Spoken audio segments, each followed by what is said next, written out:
ભુસુંડી કહે છે, હે બાપ, ભક્તિ કરતા મોક્ષ સુખ એની મેળાએ પાછળ પાછળ આવે છે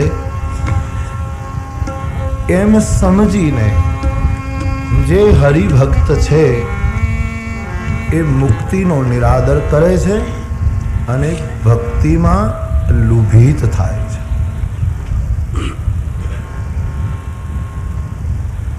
अब ध्यान दें आप, ભક્તિમાં જે ભક્તો લોભાય છે સમજીને કે મુક્તિ તો પાછળ પાછળ આવવાની જ છે, એની મેળાએ ન ઈચ્છો તો પણ આવશે, એટલે મુક્તિનો નિરાદર કરીને ભક્તિમાં લોભાય છે. અહીં ધ્યાન દેના, મુક્તિનો નિરાદર છે, જ્ઞાનનો નિરાદર નથી. કોઈ ये भूल न करे कि तुलसी दर्शन ज्ञान का निरादर कर रहा है, जिससे मुक्ति पैदा होती है. हाँ, તમે કોઈ એવું કાર્ય કરો અને રાષ્ટ્રપતિ તમને સન્માનિત કરે તો સન્માન સ્વીકારવું ન સ્વીકારવું એ તમારી મરજી પર નિર્ભર છે. कोई एवॉर्ड आप कबूल करे न करे, ये तो एवॉर्ड है ज्ञान का, मुक्ति एवॉर्ड है, राष्ट्रपति सम्मान है, ये परम साई का ये सम्मान है, मालिक का ये लेवू न लेवू એ નિરાદરનો અર્થ તિરસ્કાર નથી, જ્ઞાનનો નિરાદર નથી, મુક્તિનો નિરાદર. પરિણામ મારા ભાગમાં જે આવ્યું એ મેં કામ કર્યું, પણ મારે સન્માન નથી જોઈતું, મારે સર્ટિફિકેટ નથી, મેં મારું કામ કરી દીધું. મારા ભાગમાં મારે જ્ઞાની થવું જોઈએ ભરતખંડમાં, બસ મારી દશા સોહમસ્મી થઈ ગઈ. પણ મારે મુક્તિ નથી જોઈતી, મારે તો જન્મ જન્મ રતિ રામ પદ યહ વરદાન. તો મુક્તિનો નિરાદર કરે છે, જ્ઞાનનો નિરાદર. કારણ કે તુલસી અને ભુસુંડી બંને જાણે છે કે જ્ઞાનથી મુક્તિ પ્રાપ્ત થાય છે. એ સૂત્ર ઉપનિષદનું એ જાણે છે, પણ મુક્તિ અમારે નથી જોઈતી. અને શબ્દ દેખે આપ, આ સબ વિચારી હરિ ભગત સયાને. કેવો ભક્ત? સયાનો ભક્ત, યાની જ્ઞાની ભક્ત. ગીતાની દ્રષ્ટિએ એ સયાના ભક્તિ યાની ચાર પ્રકારના જે ભક્તો છે, જ્ઞાની પ્રભુ હિ વિશેષ પ્યારા.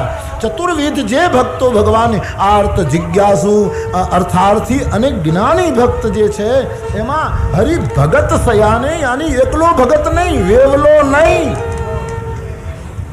વાત વાતમાં મરી ગયો ને તૂટી ગયો ને હેરાન થઈ ગયો ને આમ થઈ ગયો, એવો નહીં.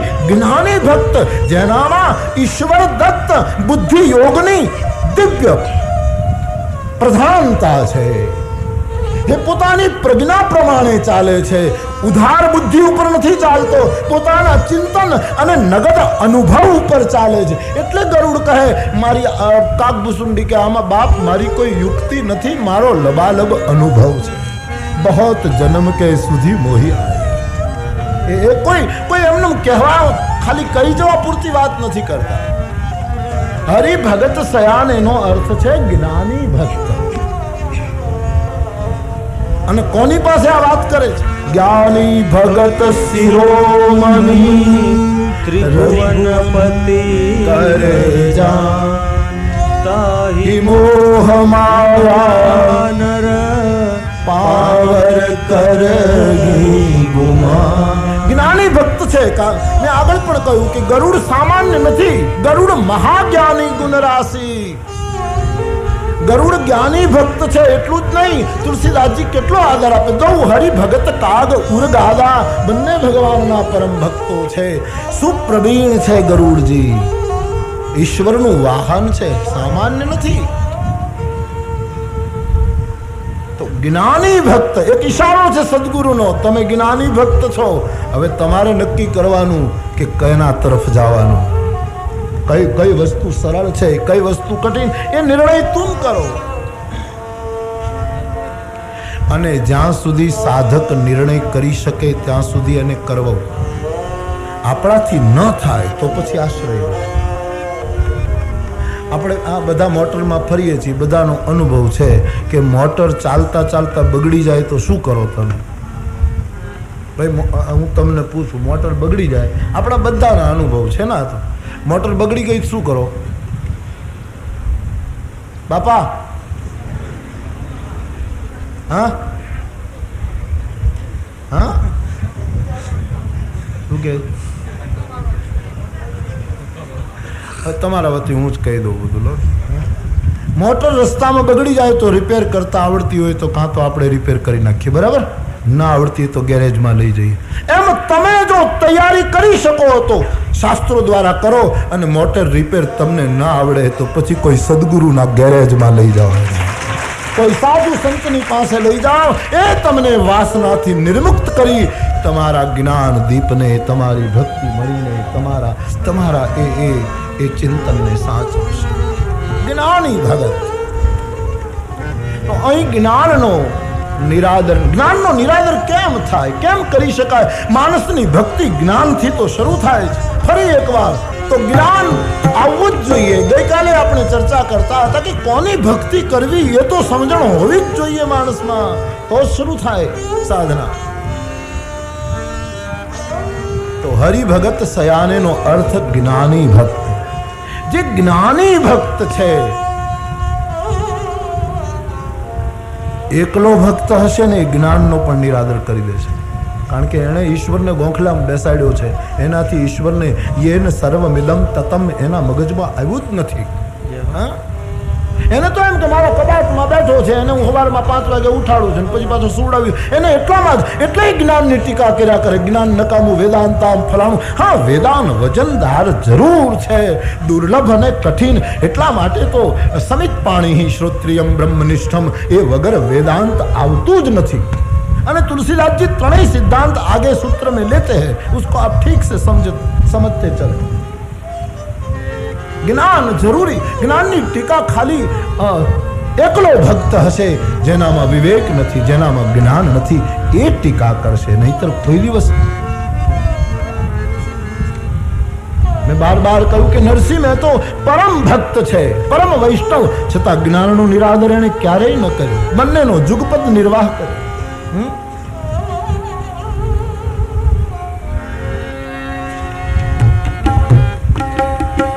બંને પક્ષ સાથે લે છે.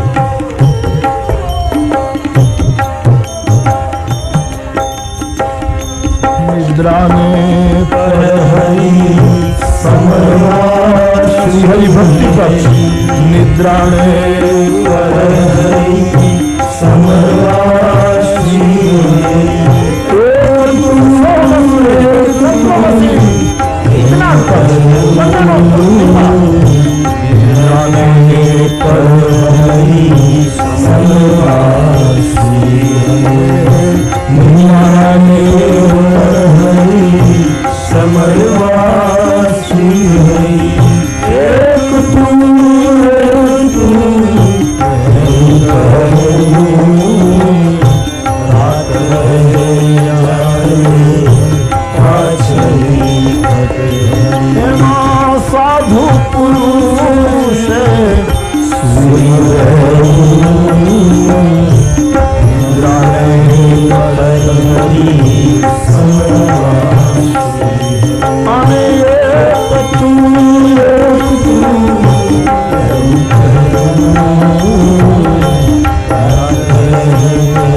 નિરાદર છે. એ તો સાધકની મનસુફી, એની ઈચ્છા ઉપર આધાર છે. લેવું હોય તો લે, સન્માન ન લે.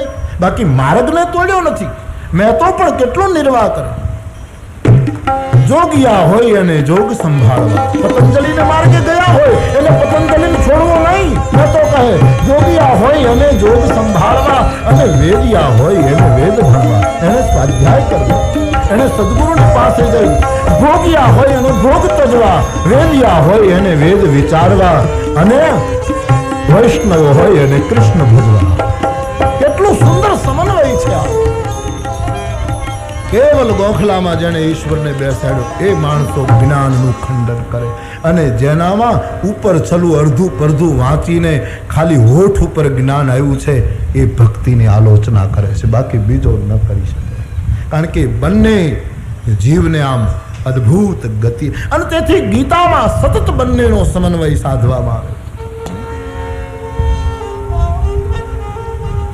ગીતામાં ભગવાન એમ પણ નથી કહેતા ત્યાં સુધી એની ભક્તિ ઊંચી ગઈ, એમ પણ ન કહે કે તું આનું નામ લે. પોતાની વાત કરવી હોય તો મયા, મયી, આમ શબ્દો વાપર્યા ને. હા, મહ્યમ, આ શબ્દોનો પ્રયોગ કર્યો. સીધો ઈશાન આટલી બધી છૂટ આપી દીધી છે. તું જેનો આશ્રય કર, છેલ્લે હું જ છું. બધું ફરી ફરી મારી પાસે આવવું પડશે. આકાશાત પતિતમ તોયમ યથા ગચ્છતિ સર્વદેવ નમસ્કાર કેશવમ પ્રતિગચ્છતિ. આ બધું પાણી આકાશમાંથી પડે દરિયામાં જ જાય એમ બધું અંતે તો સર્વ ધર્માન પરિત્યજ્ય મામેકમ શરણમ વ્રજ. તો ભક્તિ એ જ્ઞાનમય જ હોવી જોઈએ. ભક્તિ તો એક ઈશ્વરે કરેલી હૃદય રોગની અદ્ભુત વ્યવસ્થા રસાયણ છે. રામ ભક્તિ, રઘુપતિ ભક્તિ સજીવન મૂડી, એક સજીવન મૂડી, એક અદ્ભુત રસાયણ છે. હૃદયની વૃત્તિ છે ભક્તિ. તો ભક્ત જ્ઞાની હોવો જોઈએ. જ્ઞાની ભક્તની અહીંયા શ્રેષ્ઠતા છે. ખાલી જ્ઞાન હશે અને જો ભક્તિ નહીં હોય તો એની તો જબરદસ્ત ટીકા શાસ્ત્રોમાં છે. ખાલી પાંડિત્ય હશે ને ભક્તિ નહીં હોય. ભાગવતમાં શું લખ્યું? વિપ્રાદ દ્વિષડ ગુણયુતા અરવિંદ નાભ. બ્રાહ્મણના 12 લક્ષણો બતાવ્યા. એ 12 લક્ષણ બ્રાહ્મણમાં હોય દ્વિષડ, 2 6 12 લક્ષણો બ્રાહ્મણના. એ 12 પૂરી માત્રામાં બ્રાહ્મણ હોય, પણ જો એનામાં હરિભક્તિ નહીં હોય તો સ્વપચમ વરિષ્ઠ, તો સ્વપચ પણ એના કરતા શ્રેષ્ઠ છે. આમ ભાગવત મહોર મારે. 12 ગુણો હોય, નહીતર કેટલા આકરા ગુણો બ્રાહ્મણના 12. એનામાં જપ હોવો જોઈએ, એનામાં દાન હોવું જોઈએ, એનામાં તપ હોવું જોઈએ, એમાં વેદ અધ્યયન હોવું જોઈએ, સંયમ હોવા જોઈએ, મૌન હોવું જોઈએ, એકાંતવાસ હોવો જોઈએ, શૌચ હોવો જોઈએ, હા, સત્ય હોવું જોઈએ, અહિંસા હોવી જોઈએ અને નિયમ પાલન. આ 12 ગુણો બ્રાહ્મણોના બતાવ્યા છે. દ્વિષડ કહીને ભગવાન વ્યાસ નારાયણ એ 12 હોય, છતાંય જો હરિભક્ત નહીં હોય તો એના કરતા સ્વપચ પણ ઊંચો છે.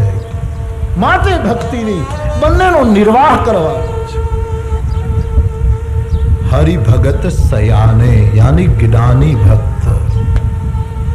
એ જ્ઞાનનો નિરાદર નહીં કરે, મુક્તિ નિરાદર ભક્તિ લોભાને. એ મુક્તિનો નિરાદર કરશે. મારે મુક્તિ નથી જોઈતી, મને આમ આનંદ આવે છે, બસ આવું જવું,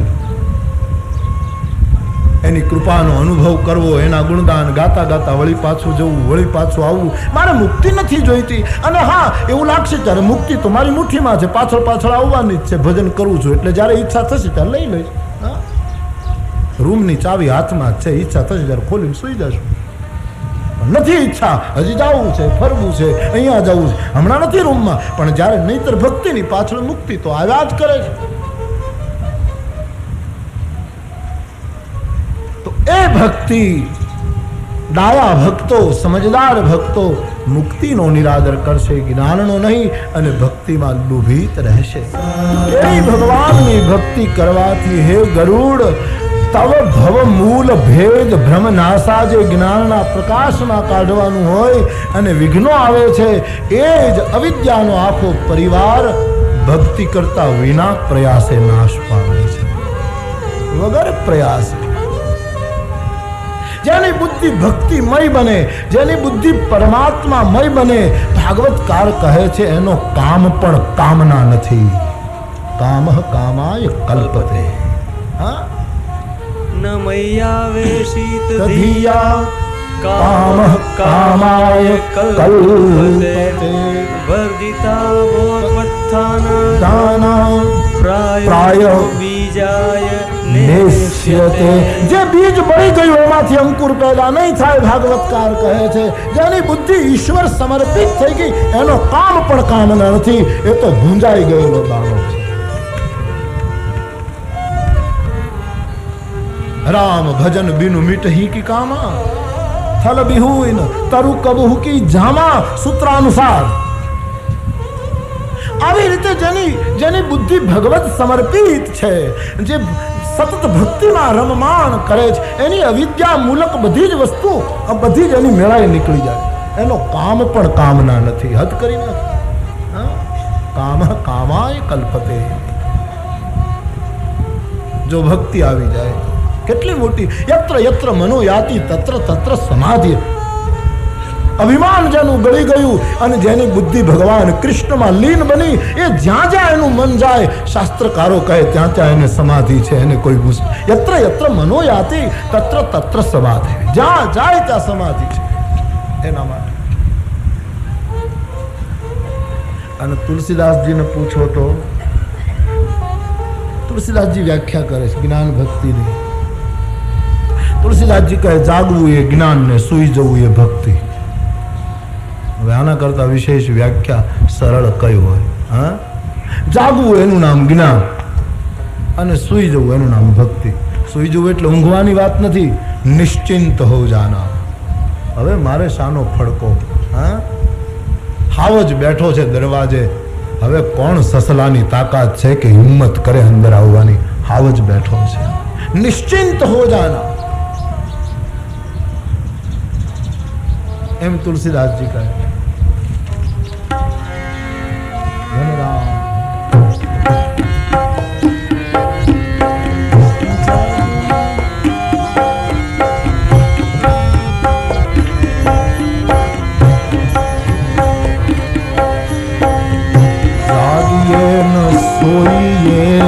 ભિગોઈએ જન્મ જાય, જાગીએ ન સોઈએ ભિગોઈએ જન્મ જાય, જાગીએ ન સોઈએ, જાગીએ ન સોઈએ ભિગોઈએ જન્મ જાય, જાગીએ ન સોઈએ.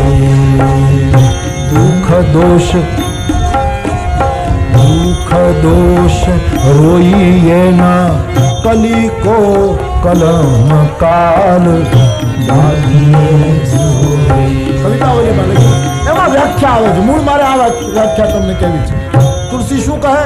તુલસી સોએબો તુલસી રામ સ્નેહ કો સમાધિ સુખો.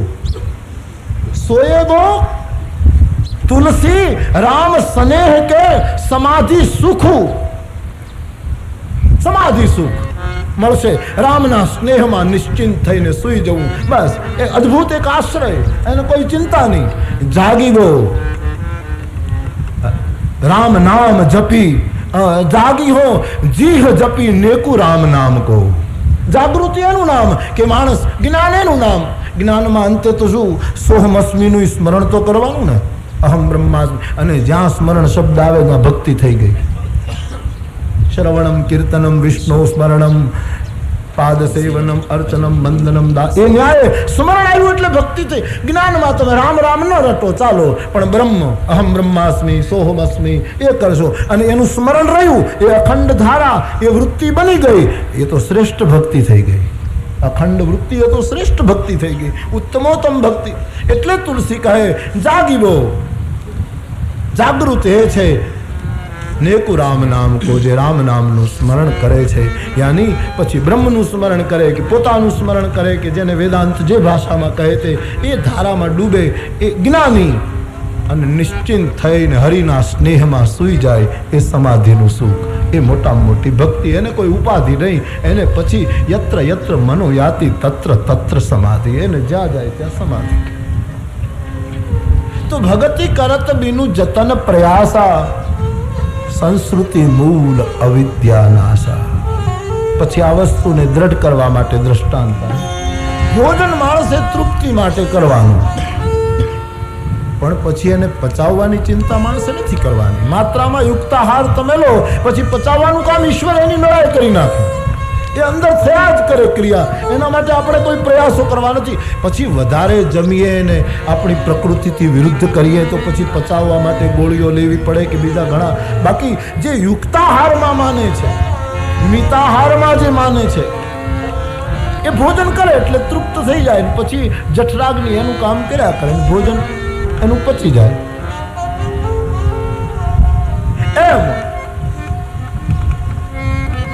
ભક્તિ શરૂ કરી દે, ભજન શરૂ કરી દે, સ્મરણ શરૂ કરી દે, મુક્તિ એની મેળાએ નિર્મિત થઈ જાય છે. એના માટે પછી બીજા કોઈ સાધનની જરૂર રહેતી નથી.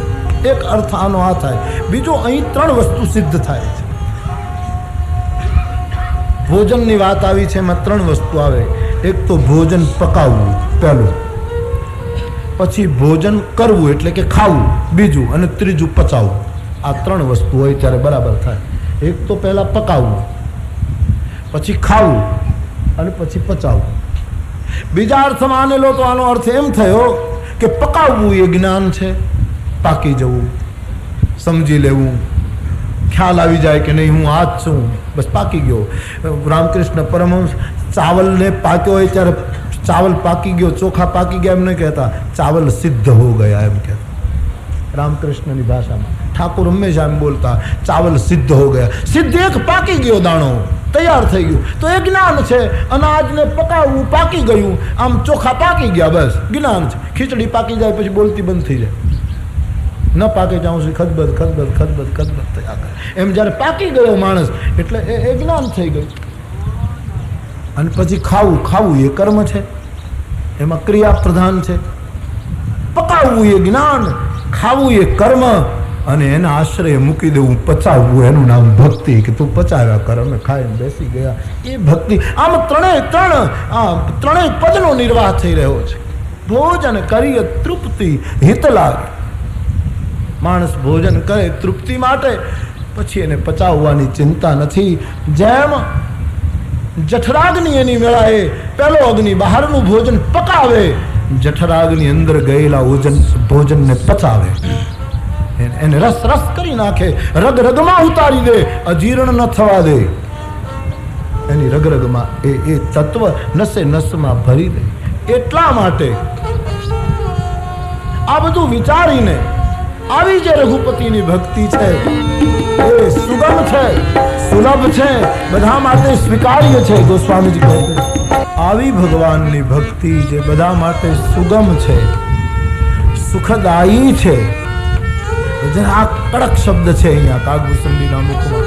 કો અસ મૂઢ નિરાહી સુહાઈ, કો અસ મૂઢ નજાહી સુહાઈ. કાગભૂષણજી કહે હે ગરુડ, એવી આ ભક્તિ જે સુગમ છે, સુખદાયી છે, એવો કોણ મૂઢ જગતમાં છે જેને આ ભક્તિ ન ગમે,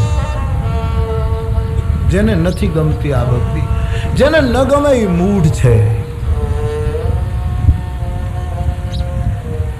મૂઢ એ અર્થમાં ન ગમવું, ગમવું વાત જુદી, પણ ન ગમ્યા પછી માનવ સ્વભાવમાં એક વૃત્તિ છે ટીકા કરવાની. તમને સંગીત ન ગમતું હોય તો સંગીત બહુ સરસ ક્યાંક કોઈ ગાતું હોય તો તમે એની, કારણ કે તમને ગમતું નથી એટલે તમે એની ટીકા કરશો. તમને અમુક વસ્તુ ન ગમે એટલે સ્વભાવમાં પછી એની ટીકા થાય. ન ગમે ત્યાં સુધી વાંધો નહીં, પણ ટીકાત્મક રૂપ જ્યારે ધારણ કરે, એટલા માટે મૂઢ શબ્દનો પ્રયોગ. એ માણસ મૂઢ છે, પોતાને ગમતું નથી એટલે ટીકા શરૂ કરી દે. પણ પહેલાને ગમે છે એની પાછળ કોઈ કારણ હશે, એની બુદ્ધિએ સ્વીકાર્યું હશે. એકલો તારો નિર્ણય નહીં કર. તો આવી ભક્તિ જે સુગમ છે, સુખદાયી છે, એ ન ગમતી હોય એ તો મૂઢ છે. પણ એવો મૂઢ કોણ હોય સંસારમાં જે આ ભક્તિનો સ્વીકાર ન કરે, આટલો સરળ સ્વીકાર ન કરે. સેવક સેવ્ય ભાવ બિનું ભવન કરીય પદ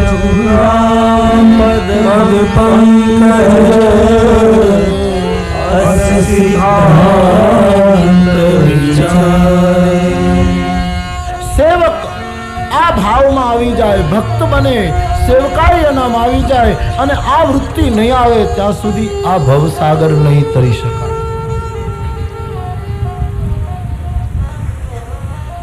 જ્ઞાનીએ પણ સેવક થવું જોઈએ, તો જ ભવસાગર તરી શકાશે. જ્ઞાની હળવો નહીં થાય ને ભારે થશે તો એને પણ તકલીફ પડશે તરવા. એ વાત ભક્ત તો સેવક હોય જ છે, પણ જ્ઞાનીએ પણ સેવક ભાવ, સેવ્ય ભાવ રાખવો જ પડશે. એ વગર સંસાર નહીં તરી શકાય. માટે હે ગરુડ, રામ ચરણ કમળની ઉપાસના કરો. આ સિદ્ધાંતનો વિચાર કરી.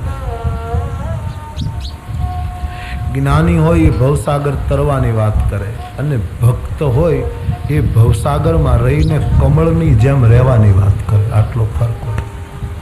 જ્ઞાની એમ કહે તરી જાવું છે, અને જ્ઞાનીને ભવસાગર તરવો હશે તો આમ તો પેલી હરિમાયા અતિ દુસ્તર તરીને જાય. પૂર્વ પક્ષ જે છે આગળ જે આપણે વિચાર્યું એ મુશ્કેલ, પણ જ્ઞાની જો સેવકાઈ કરશે, એનામાં સેવ્ય ભાવ હશે, તરી જશે. ભવસાગર એની વેળાએ પાર ઉતરી જશે. પણ ભક્ત તો એ તરવાની વાત નહીં કરે. મારા હરિએ બનાવ્યું છે, હું મોજ કરીશ. પણ ભજહુ રામ પદ પંકજ, કમળ શબ્દનો ઉપયોગ એટલા માટે કર્યો છે કે કમળ સરોવરમાં, દરિયામાં, સરોવરમાં રહેશે. એ તરવાની વાત નહીં કરે, પણ એ એટલું કહેશે કે હું કમળની જેમ ભીંજાઉં નહીં, આમાં ક્યાંય લિપ્ત ન થાવ, આમાં ક્યાંય હું લપેટાવ નહીં. આ સંસાર મને ન સ્પર્શ કરે, ભલે હું એના અંદર કમળની જેમ રહી શકું. એટલે ભજન કરનારા કમળની જેમ આમાં રહી શકશે. આ સિદ્ધાંત છે. જ્ઞાનમાં તો સિદ્ધાંત પ્રતિપાદન કરવો પડે ને. એટલે આના પછી જે પ્રકરણ શરૂ થાય એમાં પાછું એકદમ પુનરુક્તિ કરે છે. કહેવું જ્ઞાન સિદ્ધાંત સુનહુ ભગતિ મની કે પ્રભુ. આ પ્રકરણ પૂરું થાય છે પછી સીધું જે ભક્તિ મળીનું એમાં પુનઃ આ વાત આવે છે. જ્ઞાનનો સિદ્ધાંત પ્રતિપાદન, યહ સિદ્ધાંત વિચાર છે. હે બાપ, જે જડને ચેતન કરે અને ચેતનને જડ કરે એવા સમર્થ રઘુનાથજીને જે ભજે એ બધાને મારા ધન્યવાદ છે. આમ વક્તા મહોદય છેલ્લે ગરુડનો આભાર દર્શન કરે એના પહેલા આભાર દર્શન કરી નાખ્યું છે.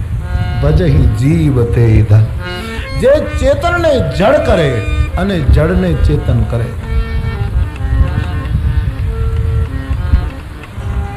વિજ્ઞાનમાં એવું સામર્થ્ય આવી ગયું છે કે જડને ચેતન કરી શકે. લોઢું જડ, પણ એને યંત્રમાં ગોઠવે લોખંડ ફરવા માટે. ફરવું એ ચેતના છે. ચક્રની જેમ ઘુમાવી દે. વિજ્ઞાન સમર્થ થયું છે. અને ચેતનને જડ, પાણી ચેતન છે પણ એને એકદમ ઠંડક આપે, જડ કરી નાખે, બરફ કરી નાખે. હા, એ તો માણસ કરે. તો અહીંયા ઈશ્વરની સમર્થતાને આટલી નાની બાબતમાં મૂકવી એ કાગ ભૂસુંડી માટે બહુ સારું લાગતું નથી. પણ અમારો ભૂસુંડી બહુ જ પહોંચેલી વ્યક્તિ એ આટલી સ્થૂળ વાત નથી કરતી. જડને ચેતન કરવું ને ચેતનને જડ કરવું એ તો પહેલી વસ્તુ છે, કઈ બહુ પહેલી નથી. તમે અનાજ છે, આમ તમે લોટ વણો, લોટ બાંધો રોટલીનો, તો એ જડ પીંડો છે. એનામાં ચેતના પેલી દેખાતી નથી.